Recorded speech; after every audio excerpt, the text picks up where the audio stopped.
Hello दोस्तों, आज हम आपके लिए लेकर आए हैं कहानी का 7वां भाग। अगर आपने इस कहानी के पहले के 6 भाग नहीं देखे तो उनका लिंक मैंने इस वीडियो के डिस्क्रिप्शन बॉक्स में दे दिया है, आप वहां जाकर देख सकते हैं। तो चलिए आगे की कहानी शुरू करते हैं।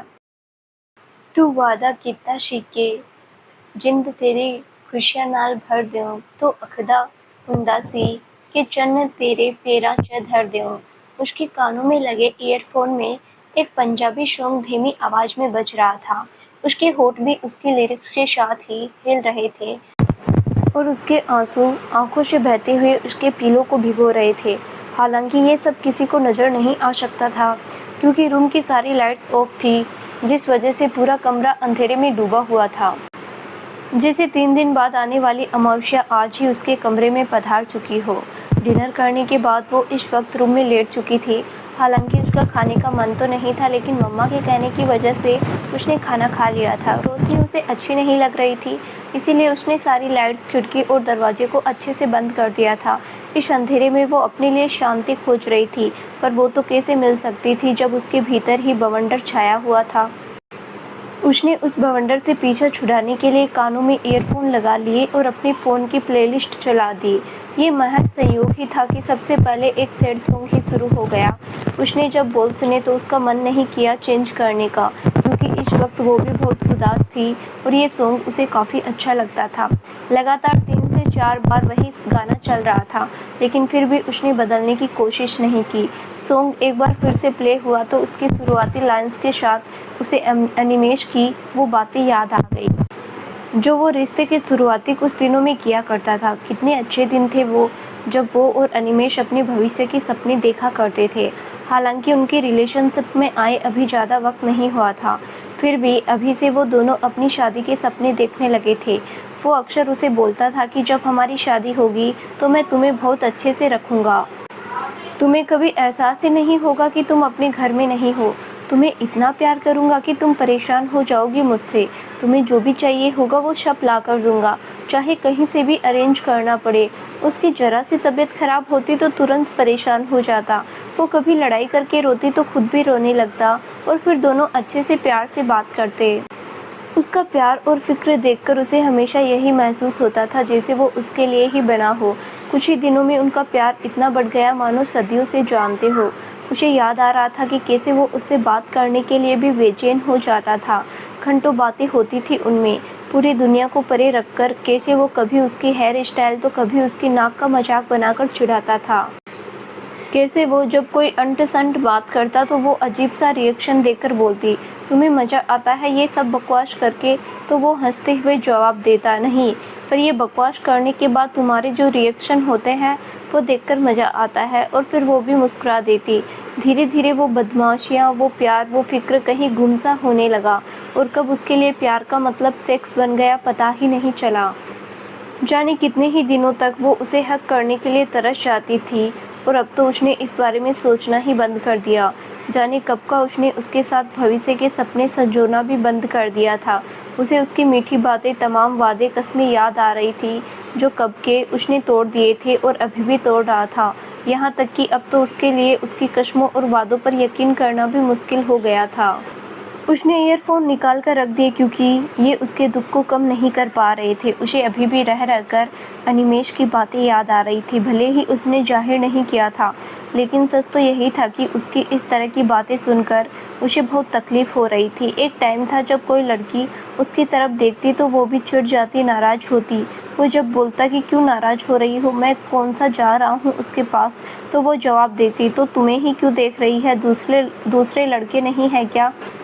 फिर आज क्या उसे नहीं पता था कि जब वो किसी और लड़की के साथ रिलेशनशिप में जाने के बारे में कहेगा तो उसे तकलीफ़ होगी। उससे तो उसे किसी और के साथ सोचना तक बर्दाश्त नहीं होता था और अब वो खुद उससे चुभने वाली बातें बोल रहा था, किसी और के साथ जाने की बात कर रहा था, ये जानते हुए भी कि वो उससे कितना प्यार करती है। हाँ, पिछले कुछ महीनों से भले ही उनकी लड़ाइयाँ हो रही थी, लेकिन उसे प्यार तो अभी भी था, क्योंकि जब भी वो किसी और के साथ आगे बढ़ जाने के बारे में सोचती तो उसकी खुद की आत्मा ही उसे कचोटने लगती। वो उसे ही नहीं बल्कि खुद को भी किसी और के साथ नहीं सोच पाती थी। उसे नहीं पता था कि वो सच बोल रहा था या झूठ, लेकिन किसी और के साथ रिश्ता रखने की जो वजह उसने बताई उसकी वजह से उसे सबसे ज़्यादा तकलीफ़ हुई। वो तो किसी की तरफ आंख उठाकर ना देखने की बातें करता था, बोलता था कि तुम्हारे अलावा कोई अच्छी ही नहीं लगती। फिर आज क्यों उसने ऐसा कहा? क्या फिजिकल रिलेशन इतने ज़्यादा ज़रूरी है कि उनके सामने इमोशंस की कोई वैल्यू नहीं होती? पहले जब वो इन चीज़ों में अनकंफर्टेबल होने की बात करती तो वो प्यार से कहता था कि उसके लिए उसका प्यार सबसे ज़्यादा ज़रूरी है। अगर वो उसे इसी तरह प्यार करती रही ज़िंदगी भर भी, वो बिना सेक्स के रह सकता है। वो इन सब के लिए कभी उसकी फीलिंग को हर्ट नहीं करेगा। तो फिर आज कहाँ चला गया वो प्यार?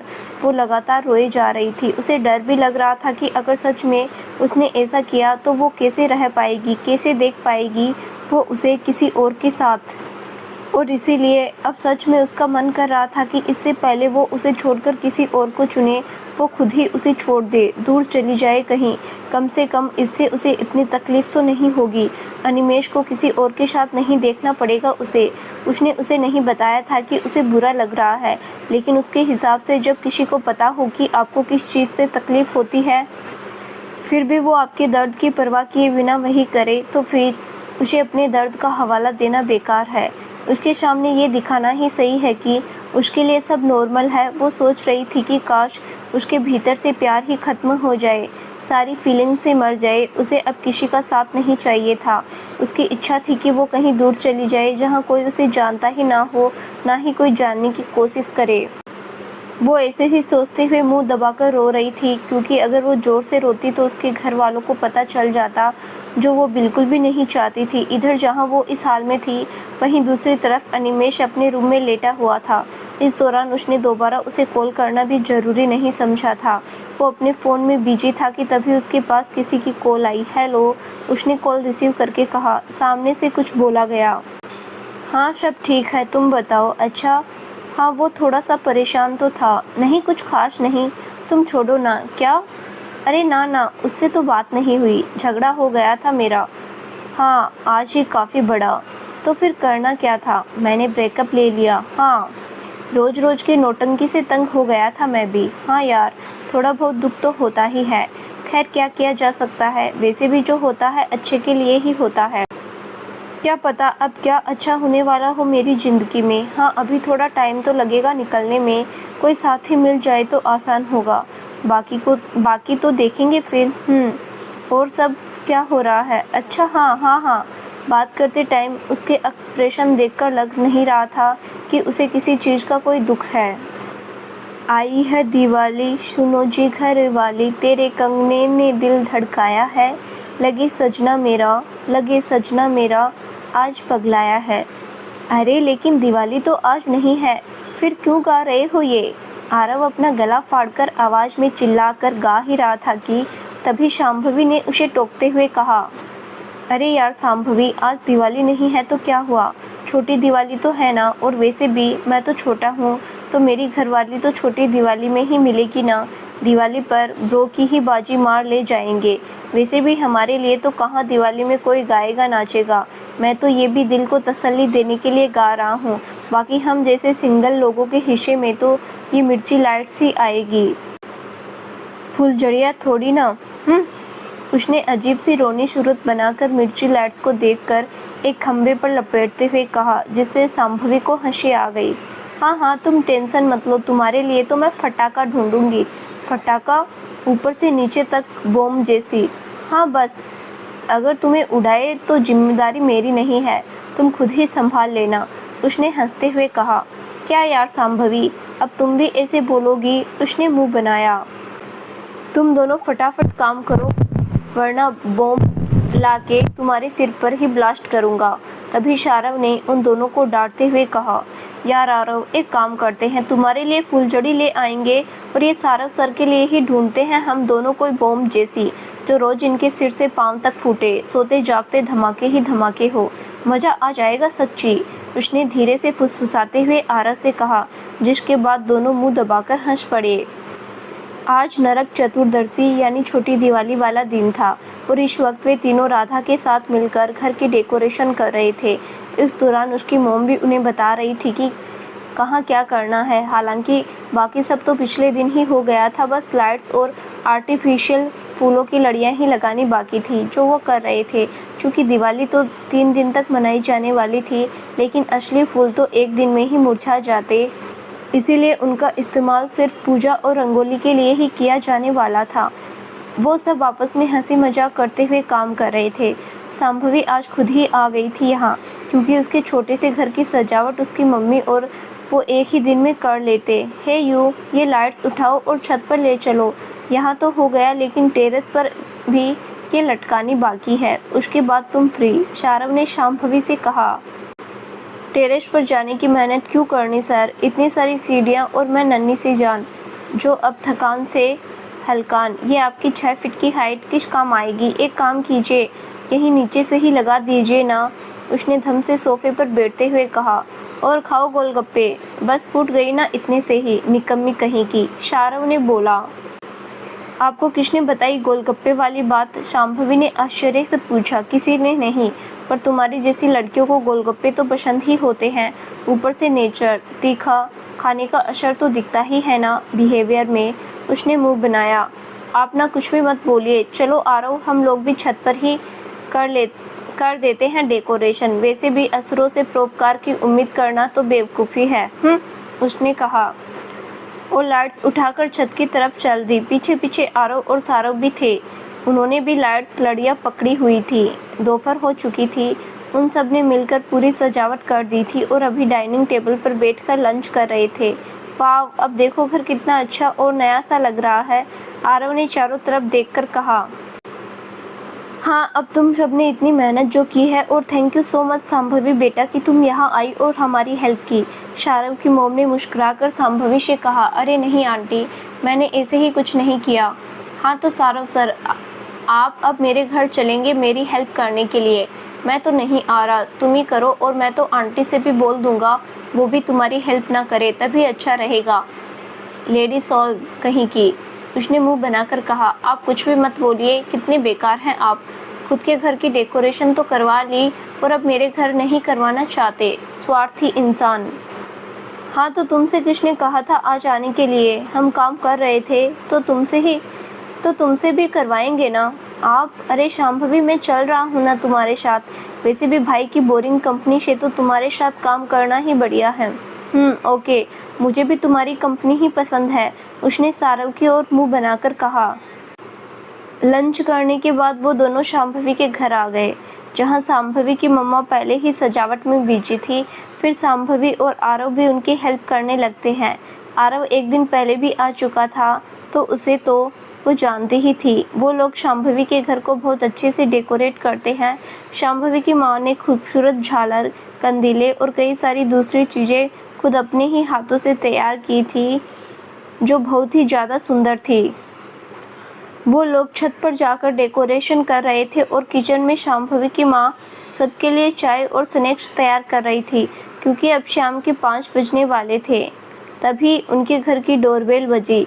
इस टाइम कौन आया है, उसकी मम्मा बुदबुदाते हुए किचन से निकलकर दरवाजे की तरफ बढ़ी। उन्होंने दरवाज़ा खोला तो सामने अनिमेश था। उसके हाथों में मिठाई का डब्बा था। अरे अनिमेश बेटा तुम? जी आंटी, बस दिवाली की बधाई देने आया था, कल तो बहुत बिजी होंगे इसीलिए सोचा आज ही मिल लेता हूँ, उसने मुस्कुराते हुए कहा। अरे अच्छा किया बेटा, आओ अंदर आओ, एकदम सही वक्त पर आए हो, मैं बस चाय बना ही रही थी, उसकी माँ ने मुस्कुराते हुए कहा। जिसके बाद वो दोनों अंदर लिविंग रूम में आ गए। आंटी शांभवी कहाँ है, उसने डब्बा टेबल पर रखा और सोफे पर बैठते हुए पूछा। अरे वो तो छत पर है, थोड़ी सी डेकोरेशन बाकी थी वहाँ, तो वही करने गई है, उन्होंने कहा। ओ अच्छा, वैसे काफ़ी अच्छा डेकोरेट किया है आपने घर को, बहुत खूबसूरत लग रहा है। अब ये सब सजावट तो त्योहारों पर हो ही सकती है ना बेटा, पिछली बार आए थे तो कुछ खास नहीं थी। अच्छा बेटा तुम बैठो, मैं जरा किचन में देख लेती हूँ, शांभवी भी आती ही होगी बस, उन्होंने उठकर कहा। जी आंटी, उसने कहा, जिसके बाद शांभवी की मम्मा किचन में चली गई। अनिमेश एक बार पूरे घर को देखता है अच्छे से, फिर सीढ़ियों की तरफ देखकर अपना फ़ोन निकाल लिया। अभी कुछ ही मिनट हुए होंगे कि उसे कदमों की और बोलने की आवाज़ आई। उसने सिर उठाकर देखा उस तरफ तो शांभवी सीढ़ियों से नीचे उतर रही थी। उसके पीछे-पीछे आरव भी था, लेकिन अनिमेष उसे नहीं जानता था। जैसे ही शांभवी की नज़र उस पर पड़ी तो वो चुप हो गई। उसे एकदम से समझ नहीं आया कि वो आखिर यहाँ उसके घर में क्या कर रहा है। आरव भी उसे देखकर चुप हो गया था। वो अनिमेष से कुछ पूछती इससे पहले ही उसकी माँ किचन से चाय लेकर आ गई। अरे आ गए तुम लोग, हो गया सब। चलो आओ, देखो तुम्हारा कॉलेज फ्रेंड अनिमेष आया है, उन्होंने मुस्कुराते हुए कहा। हाँ देखा मैंने, उसने कहा और आरव के साथ सोफे की तरफ बढ़ गई। हेलो शांभवी, अनिमेष ने मुस्कुराकर कहा। हाय, उसने जवाब दिया और बैठ गई। शांभवी ये कौन है? अनिमेष ने शांभवी की तरफ देखकर पूछा। अरे अनिमेष बेटा, ये तुम्हारे सारव सर का छोटा भाई है आरव, शांभवी की माँ ने जवाब दिया। ओह हेलो आरव, उसने उठकर आरव की तरफ हाथ बढ़ाया। हालांकि ये महज औपचारिकता वसी था, इस दौरान उसके चेहरे को देखकर लग रहा था कि उसे आरव को देखकर कोई खुशी नहीं हुई थी। हेलो, आरव ने मुस्कुराकर जवाब दिया। अरे वाह आंटी, आपके हाथ की चाय, अब तो पूरे दिन की थकान यूं चुटकियों में फुर हो जाएगी, आरव बोला। अच्छा तो फिर ये लो और दूर करो थकान, उन्होंने प्यार से कहा। वो सब बैठे चाय पी ही रहे थे। शांभवी की माँ आरव और अनिमेष दोनों से बात कर रही थी। इस दौरान शांभवी बस चुप थी। उसे इस तरह से अनिमेष का घर आना पसंद नहीं आया था। वो सोच रही थी कि कम से कम वो एक बार एक कॉल तो कर ही सकता था। अच्छा आंटी, अब मैं चलता हूँ, बाय शांभवी, अनिमेष ने चाय खत्म करके उठते हुए कहा और बाहर निकल गया। अच्छा आंटी, आप और अंकल भी आइए ना हमारे घर दिवाली पर, आरव ने प्यार से शांभवी की माँ से कहा। बेटा त्योहार वाला दिन है, कई लोग बधाई देने के लिए भी आते हैं, तो घर को ऐसे सुना छोड़ना सही नहीं है।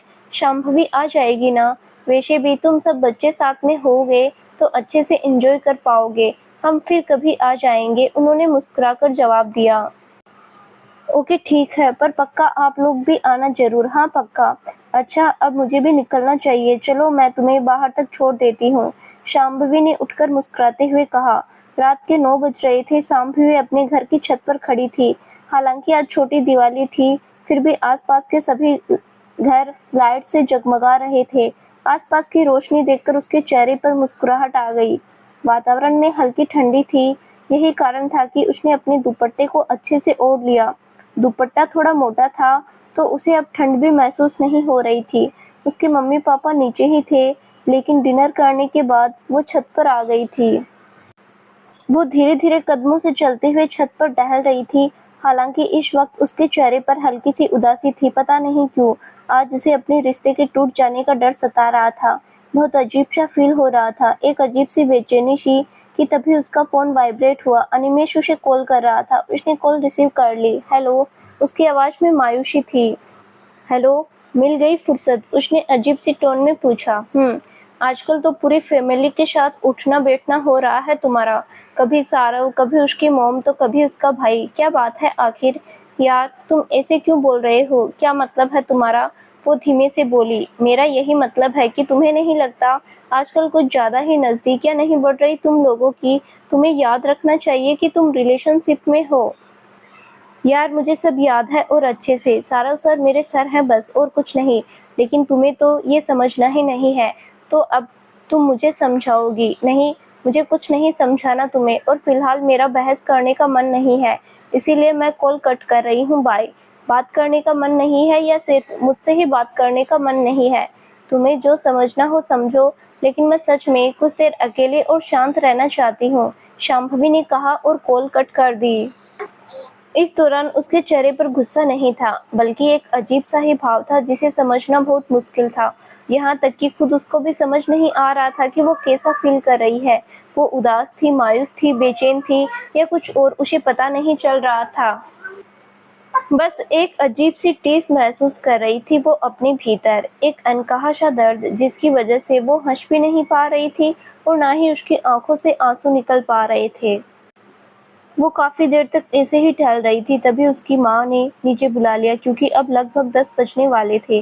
वो आकर अपने रूम में चली गई। दरवाजा बंद करके वो बिस्तर पर लेटने ही जा रही थी कि एक बार फिर से टेबल पर रखा उसका फ़ोन बजा। उसे लगा एनी की कॉल है, लेकिन वो कट करने के लिए बढ़ी, लेकिन ये कॉल एनी की नहीं बल्कि उसकी और एनी की एक कॉमन फ्रेंड प्रिया का था। हेलो प्रिया।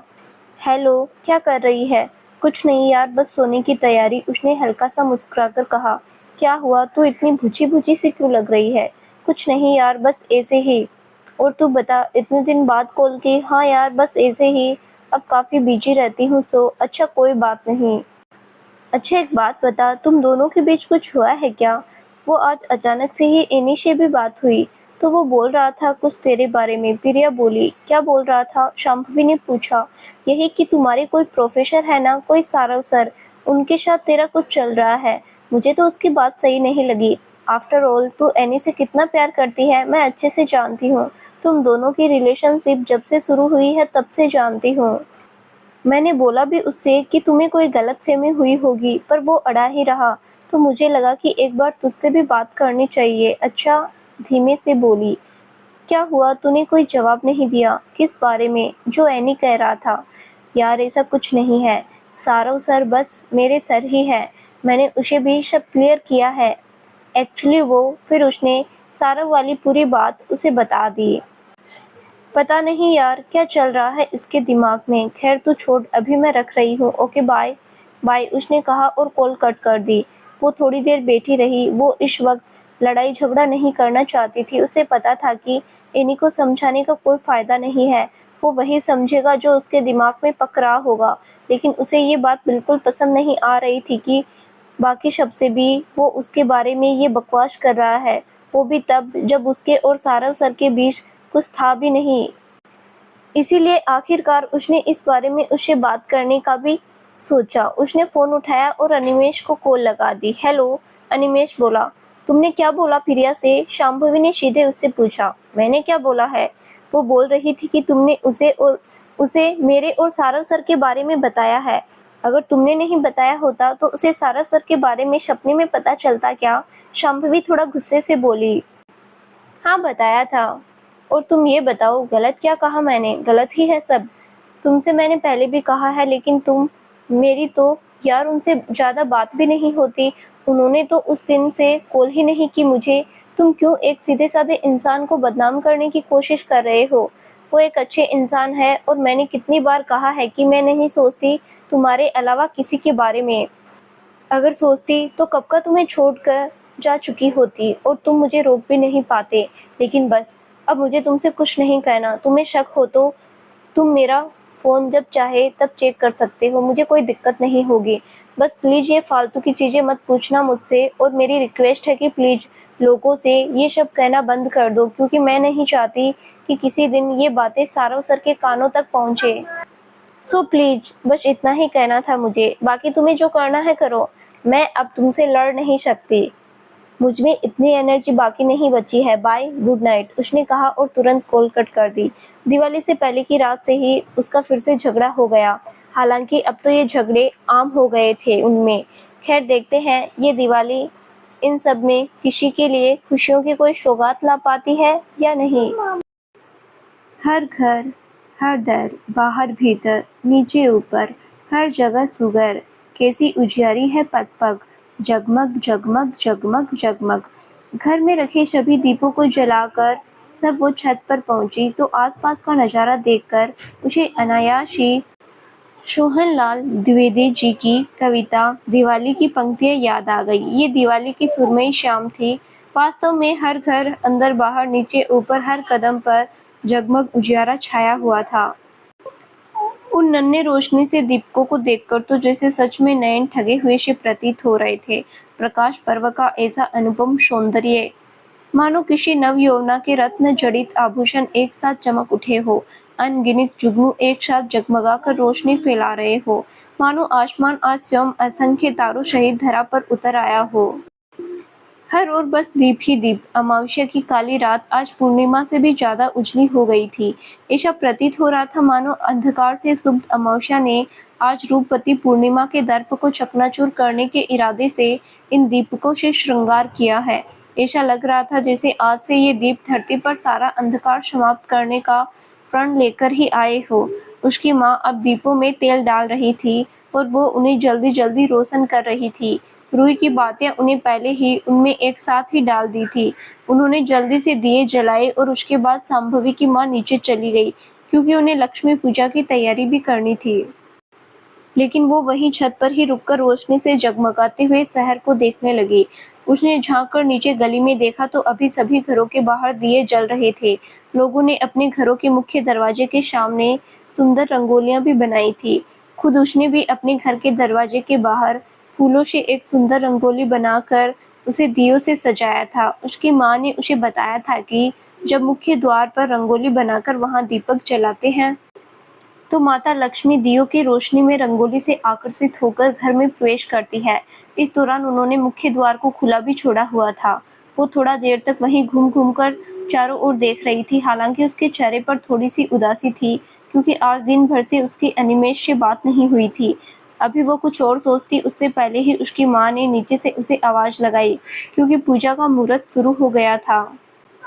वो नीचे आई और उसके बाद उसकी माँ ने उनके घर के छोटे से मंदिर में माता लक्ष्मी की पूजा की और उनसे सुख समृद्धि की आशीर्वाद की कामना की। फिर उन्होंने उसे और उसके पापा को आरती के साथ प्रसाद दिया। थोड़ी देर बाद वे घर से बाहर निकले। इस दौरान उनके पड़ोसी भी बाहर आ गए थे। सभी एक दूसरे को दीपावली की शुभकामनाएं दे रहे थे। इस दौरान सभी के चेहरे पर दीपावली का उल्लास और दियों की रोशनी नजर आ रही थी। करीब 20 मिनट बाद आरव उसे लेने के लिए आ गया। थोड़ी ही देर बाद वो उसके साथ उसके घर चली गई। जब वे सारव के घर पहुंचे तो उसकी पूरी फैमिली बाहर लॉन में ही थी। लाइट्स और दीपों से सजाकर उसका घर भी बहुत खूबसूरत लग रहा था। आरव ने गाड़ी खड़ी की और फिर वे दोनों उन सब की ओर बढ़े।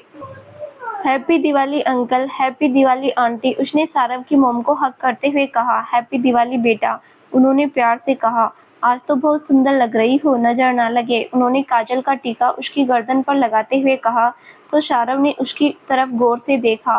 व्हाइट अनारकली जिसमें गोल्डन कलर की डिजाइन, साथ में गोल्डन कलर का ही matching dupatta, simple see here style, हाथों में गोल्डन कलर की चूड़ियां, माथे पर बिल्कुल छोटी सी बिंदिया और पहले से ही गुलाबी होठों पर हल्की सी लिपस्टिक, और सबसे खास उन पर सजी एक मनमोहक मुस्कान। और सच में आज बहुत प्यारी लग रही थी। उसे ऐसे मुस्कुराते देखकर सारव के होठों पर भी मुस्कान तैर गई। शांभवी, तुम मेरे साथ आओ, ये देखो अब आएगा दिवाली का असली मजा। तभी आरव अंदर से एक बैग लेकर आते हुए बोला, तू ये फटाके कहाँ से लाया? ये तो बेन है ना? तभी सारव बोला, अरे ब्रो, अपनी भी पहुंच है काफी। वो स्टाइल से अपने बालों पर हाथ फेरकर बोला, अभी तेरी सारी स्टाइल निकाल दूंगा, चुपचाप रख के आ, कोई फटाके नहीं चलाए जाएंगे। सारव ने उसे डांटा, ब्रो प्लीज, बड़ी मुश्किल से अरेंज किए हैं, ऐसा मत बोलो ना। नहीं, चुपचाप रख ब्रो, इन फटाकों से पोल्यूशन कम होगा।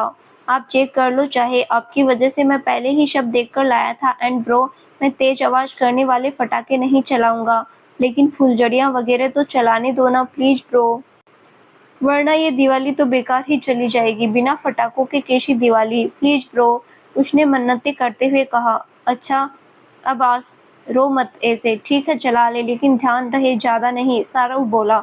Okay, thank you so much bro, love you. Shambhavi आ जाओ, उसने खुश होते हुए कहा। वे दोनों फटाके चलाते हुए काफी खुश लग रहे थे और उन्हें देखकर आरव के मॉम डैड भी मुस्कुरा रहे थे। और इधर सारव शांत खड़ा होकर शांभवी को देख रहा था, जो दोनों हाथों में फुलझड़ियां लेकर गोल गोल घुमा रही थी। उसके चेहरे पर एक अलग ही नूर था। इस दौरान सारव के चेहरे पर भी मुस्कुराहट थी। वो उसे देख ही रहा था कि तभी उसे निकिता की याद आई। पिछली दिवाली पर उसे वीडियो कॉल करके वो भी ऐसे ही हाथ में फुलझड़ियां लेकर खुश हो रही थी। वो पूरी छत पर गोल गोल घूम रही थी और सारव उसे प्यार से तक रहा था। अचानक से वो याद धुंधली हुई और सामने शांभवी नजर आई तो बरबस ही उसकी आंखें नम हो गई। न चाहते हुए भी वो आज निकिता को फिर से मिस करने लगा था। अरे सर, आप वहाँ खड़े क्यों हैं? आइए ना, आप भी चलाइए, मजा आएगा। तभी जैसे ही शांभवी ने सारव को चुपचाप खड़े देखा तो प्यार से बोली, नहीं तुम लोग ही चलाओ, उसने कहा और फिर अंदर चला गया। अरे ये सारव सर चले क्यों गए? शांभवी ने पूछा। वो भाई को ये फटाके वटाके पसंद नहीं है, सो तुम टेंशन मत लो, आरव ने बताया।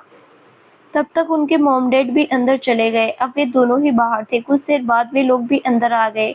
उसके बाद सबने एक साथ लंच किया। इस दौरान शांभवी ने नोटिस किया कि सारव थोड़ा सा उदास नजर आ रहा है, लेकिन उसने सबके सामने पूछना सही नहीं समझा। डिनर करने के बाद वो लोग बैठे बातें कर रहे थे, लेकिन सारव टेरेस पर चला गया। शांभवी ने जब उसे जाते हुए देखा तो उसे अजीब लगा। वो आज सारव को ऐसे उदास और अकेला नहीं देखना चाहती थी। आरव, चलो टेरेस पर चलते हैं, वहां से आसपास का व्यू बहुत खूबसूरत लगेगा, वो आरव से बोली। हाँ यार, सही कहा, चलो मॉम डैड आप भी चलिए ना, उसने उनसे पूछा। नहीं, तुम लोग जाओ बेटा। और सुनो राधा, तुम भी जाओ छत पर इन दोनों के साथ, नीलिमा जी बोली। जिसके बाद वो तीनों छत की तरफ चले गए। इधर दूसरी तरफ सारव दूर तक जगमगाते हुए दियों को उदास आंखों से देख रहा था। वो अब निकिता को काफी ज्यादा मिस कर रहा था। हालांकि वो उसकी जिंदगी में नहीं थी और इसकी वजह से वो नहीं बल्कि निकिता खुद ही थी, लेकिन फिर भी इस दिल का भी क्या किया जा सकता है। सालों से जो यहाँ रह रहा हो वो एकदम से चला भी जाए तो भी उसका कुछ न कुछ तो छूट ही जाता है। इस वक्त वो भी अपने दिल के हाथों मजबूर था, उसे समझाने की नाकाम कोशिश कर रहा था।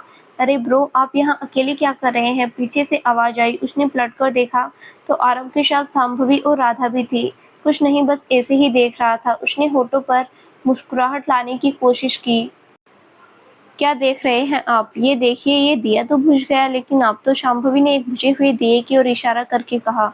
वो आगे बढ़ी और उस दिए को वहीं पास में रखे एक दूसरे दिए से झुककर जलाने लगी।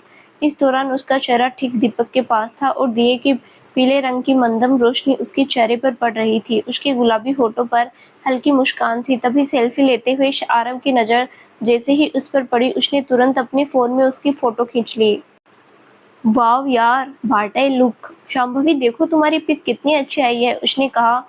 तब तक शांभवी उस दिए को फिर से जलाकर रख चुकी थी। हाँ दीदी, बहुत प्यारी लग रही हो आप इसमें, राधा ने भी कहा। सच्ची यार, थैंक यू सो मच इतनी अच्छी पिक लेने के लिए। मुझे ये सेंड कर देना, ओके? शांभवी ने जब वो पिक देखी तो बोली। ब्रो आप भी देखो ना, आरव ने शारव को पिक दिखाते हुए कहा। अच्छी है, वो बोला और फिर से दूर दियों को देखने लगा। लेकिन आरव और शांभवी पिक्स क्लिक करते हुए उससे भी कुछ न कुछ बोल रहे थे। तो एक बार फिर से उसे निकिता के बारे में सोचने का नहीं वक्त मिल पा रहा था। वो अकेले रहना चाहता था लेकिन रह नहीं पा रहा था। इस वजह से वो अब थोड़ा परेशान भी हो गया था। रात के 11:30 से ऊपर हो चुके थे। शांभवी का माँ का फोन आया तो फिर नीलिमा जी ने शारव से उसे घर छोड़ने के लिए कहा। शारव और शांभवी गाड़ी में बैठकर उसके घर की ओर निकले। इस दौरान शांभवी बार बार सारव के चेहरे की तरफ देख रही थी। वो अभी भी काफी उदास लग रहा था और चुपचाप गाड़ी चला रहा था। सर गाड़ी रोकिए। कुछ देर उसे ऐसे ही देखते रहने के बाद अचानक से शांभवी बोली। क्यों, क्या हुआ? शारव ने चौंक कर पूछा। अरे रोकिए ना प्लीज, अर्जेंट है। हैं, ऐसी भी क्या इमरजेंसी जो यहाँ गाड़ी रोकने के लिए बोल रही हो? उसने कहा। सर आप रोकेंगे तभी तो बताऊंगी ना, उसने अजीब सा मुंह बनाते हुए कहा। शारव को उसकी हरकत कुछ समझ नहीं आ रही थी, पर फिर भी उसने उसकी शक्ल देखकर कार रोक दी। शांभवी ने जल्दी से डोर ओपन किया और बाहर आ गई। क्या हुआ बताओगी अब? शारव भी गाड़ी से बाहर आ गया। अरे सर, वो नेचर्स कॉल, समझा कीजिए ना। तुम्हारा दिमाग खराब है क्या? यहाँ तुम्हें कहीं टॉयलेट नजर आ रहा है क्या? और वैसे भी हम तुम्हारे घर चल ही रहे थे ना, अभी 10 मिनट में ही पहुंच जाते, वो बोला। अरे अरे, बस बस, ऐसा कुछ नहीं है, मैं बस मजाक कर रही थी। तो फिर यहाँ क्यों रुकवाया? उसने पूछा। लेकिन वो उसे बिना जवाब दिए आगे बढ़ गई। यहाँ रोड की एक साइड पार्क था और सामने स्कूल, एक दो कोचिंग सेंटर और इक्का दुक्का किराना स्टोर थे जो इस वक्त बंद पड़े थे। वहीं एक स्टोर के बाहर एक सीमेंटेड शीट बनी हुई थी। शांभवी जाकर सीधे उसी पर बैठ गई। हे यू, मैं कुछ पूछ रहा हूँ तुमसे, यहाँ क्यों रुकवाया? सारव उसकी तरफ बढ़ा और चिढ़कर बोला। 1 मिनट यहाँ बैठिए फिर बताती हूँ। बोलो अब, उसने उसके बगल में बैठते हुए पूछा। सर इधर देखिए मेरी तरफ, और अब प्लीज सच सच बताइए बात क्या है? मैं काफी दिनों से देख रही हूँ आप परेशान हैं, और उस दिन छत पर भी रो रहे थे जब आपके पास किसी की कॉल आई थी। नहीं, कोई बात नहीं है, चलो यहाँ से। सर मुझे अच्छे से पता है कि कोई बात तो है, मैं शक्ल से बेवकूफ़ लग सकती हूँ पर हूँ नहीं, और आज जब तक आप मुझे सब सच सच नहीं बताएंगे मैं कहीं नहीं जाऊँगी, यहीं ऐसे ही बैठी रहूँगी, इसलिए प्लीज़ बताइए। देखो जिद मत करो, ये भी कोई वक्त है यहाँ बैठने का, चलो उठो। सर आप मुझे लेकर जाना चाहते हैं तो बता दीजिए, जितनी जल्दी आप बताएंगे उतनी ही जल्दी हम घर पहुँचेंगे, उसने कहा। तो सारव ने एक नज़र उसे देखा, लेकिन वो उसकी बात मानने के मूड में बिल्कुल भी नहीं लग रही थी। आखिरकार वो फिर से बैठ गया। वो चुपचाप सामने देख रहा था, जैसे शब्दों को इकट्ठा कर रहा हो। इस दौरान दूर गली में इक्का-दुक्का लोग ही नजर आ रहे थे। शांभवी उसके बोलने के इंतजार में अभी भी उसके चेहरे को तक रही थी। क्या जानना चाहती हो? उसने उसकी तरफ देखकर पूछा। सबसे पहले तो ये बताइए, उस दिन किसकी कॉल आई थी जिसके कारण आप रो रहे थे? मेरी गर्लफ्रेंड, सॉरी एक्स की। वो एक ठंडी सांस लेकर बोला। आपकी एक्स? ओह, उन्होंने आपको कॉल क्यों की और आप रो क्यों रहे थे? इतने दिनों से परेशान भी थे, वो क्यों? एक मिनट, आप ना मुझे पूरी बात बताइए शुरू से। ओके। उसने एक गहरी सांस ली। दूर कुछ घरों के बाहर इक्का दुक्का जलते हुए दियों को देखते हुए बोलना शुरू किया। वो दरअसल मैं और निकिता एक दूसरे से बहुत प्यार करते थे, ऐसा मुझे लगता था, पर उसकी तरफ से क्या पता पता नहीं, पर हाँ, हम रिलेशनशिप में तो थे। शुरू-शुरू में वो मुझे बहुत प्यार करती थी, मिलने को भी कहती थी, पर मैं उसके लिए वक़्त नहीं निकाल पाता था, या शायद मैंने कोशिश ही नहीं की। फिर वो अपनी और निकिता की पूरी कहानी बताने लगता है। शांभवी गौर से उसे सुन रही थी, काफ़ी देर तक बोलते-बोलते अब उसकी आवाज़ काफ़ी धीमी पड़ गई थी। उस दिन भी उसने कॉल की थी किसी अननोन नंबर से, मुझसे सब कुछ सही करने को बोल रही थी। वैसे अजीब है ना, लोग खुद गलतियाँ करते हैं, धोखा देते हैं, झूठ बोलते हैं और फिर कितनी आसानी से उन सब का जिम्मेदार वो किसी और को ठहरा देते हैं। मुझे इस बात का गिला नहीं है कि उसने किसी और को चुन लिया, पर अगर बता देती तो शायद अच्छा होता। मैं मानता हूँ कि मैं अजीब हूँ, गुस्सैल हूँ, शायद उसके लायक नहीं होऊंगा। ठीक है, कोई नहीं, नहीं आता होगा उसे अब मुझ पर प्यार, पर क्या उसे तरस भी नहीं आना चाहिए था मुझ पर, जो उसने बिना मेरे बारे में सोचे ये सब किया? क्या वाकई मेरे गुनाह इतने बड़े हैं कि इतनी सजा मिलनी चाहिए? ऐसा क्यों होता है यार? ढंग से रोया तक नहीं जाता। क्या सच में अब रिश्ते चलाने के लिए प्यार की कोई ज़रूरत नहीं होती?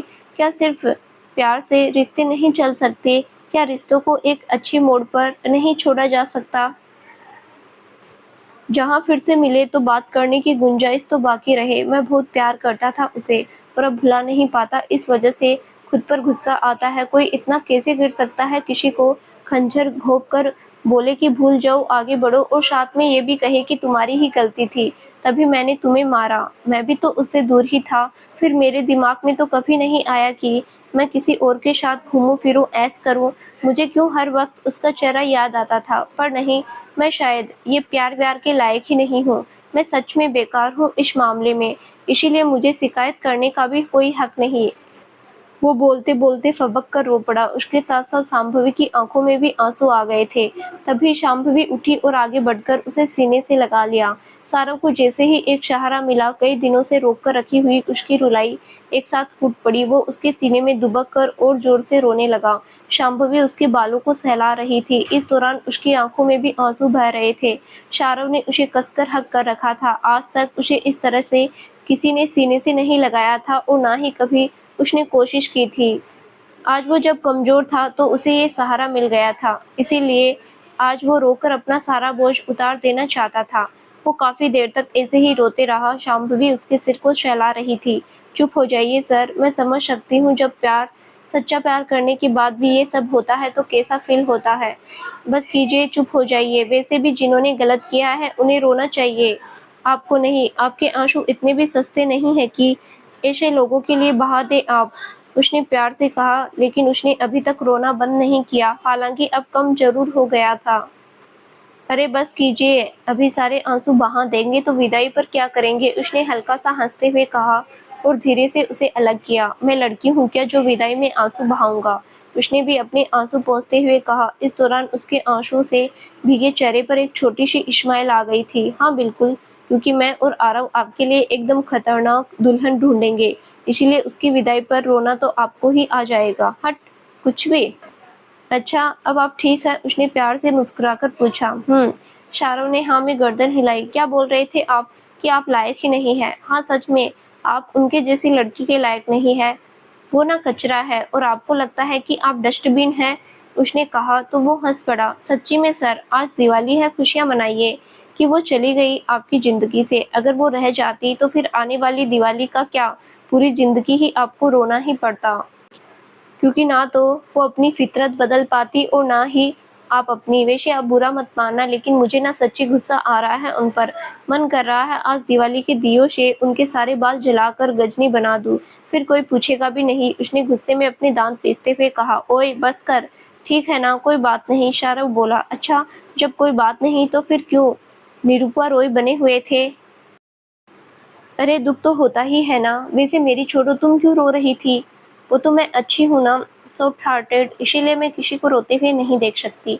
पाप लगेगा। वैसे भी मैं एक पाप करती हूँ तो वो 2 जीरो और बढ़ाकर नोट करते हैं। अच्छा तुम्हें कैसे पता?